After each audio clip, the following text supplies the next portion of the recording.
You scroll past a sunset proposal, a surprise vacation reveal, a caption that reads, "Forever."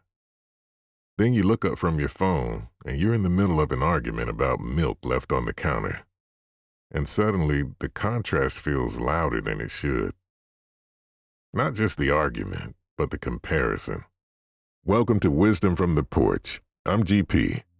This is Wisdom from the Porch. Let's stay with that contrast for a moment. Social media doesn't show relationships. It shows moments. Carefully chosen ones, filtered ones, framed ones. Psychologists call this upward social comparison, the tendency to compare ourselves to idealized versions of others. Research shows that frequent exposure to curated lives online is associated with lower relationship satisfaction and increased self-doubt.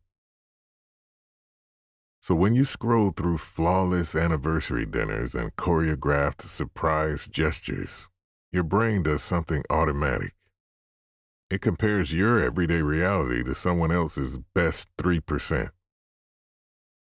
And everyday life is rarely cinematic. It's shared calendars, fatigue, bills, miscommunications, milk left out. The problem isn't that arguments exist. The problem is believing they mean something is wrong. Arguments about small things rarely stay small because they aren't really about the object. The milk isn't about milk. The dishes aren't about dishes.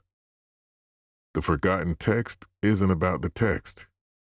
They become symbols, sometimes of feeling unseen, sometimes of feeling unappreciated, sometimes of feeling like effort isn't matched.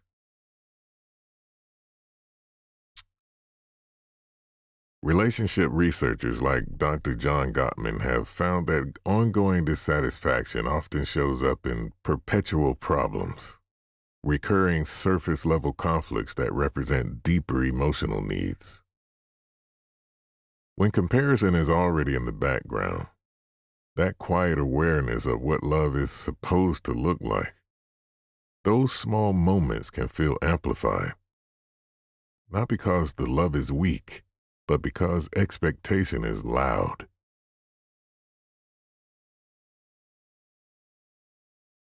There's a subtle performance layer to modern relationships.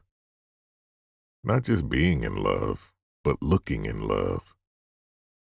Public affirmation becomes intertwined with private connection. And when affection doesn't resemble what's trending online, doubt can creep in. Are we doing this right? Is this enough? Are we falling behind? But connection doesn't live in captions. It lives in tone of voice, in patience during tension, in showing up after conflict instead of shutting down. Social media rewards spectacle. Healthy relationships require steadiness. Those two rhythms don't always match. The couples posting the perfect sunset photo also argue. They also miscommunicate. They also get tired. Conflict is not a sign of incompatibility. It's a sign of two nervous systems learning how to share space. What determines relationship health isn't the absence of friction, it's repair. Research consistently shows that the ability to repair after conflict predicts long-term satisfaction more than the frequency of arguments themselves. Repair looks like slowing down, revisiting tone, saying, "That came out wrong," listening instead of defending. That doesn't photograph well, but it builds something far more durable than optics. So what happens when you feel that comparison rising? Maybe the first move isn't fixing the relationship. Maybe it's closing the app, recentering, remembering that curated love is edited love. Real love includes inconvenience. It includes growth.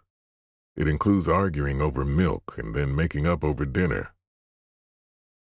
The goal isn't eliminating tension.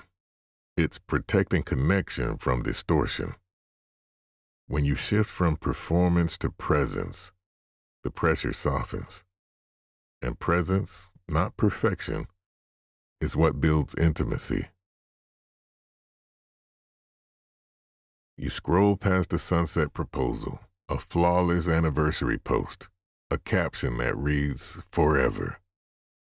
Then you look up. You're in a real relationship with real conversations, real friction, real repair. And that doesn't mean you're behind. It means you're living something unscripted. If this conversation helped you breathe a little easier about the milk on the counter moments, share it with someone who might need that reminder too. Subscribe, leave a review, and choose connection over comparison. And as always, thank you to Cloud Microphones for supporting these conversations. This has been Wisdom from the Porch. I'm GP. You're always welcome on the porch.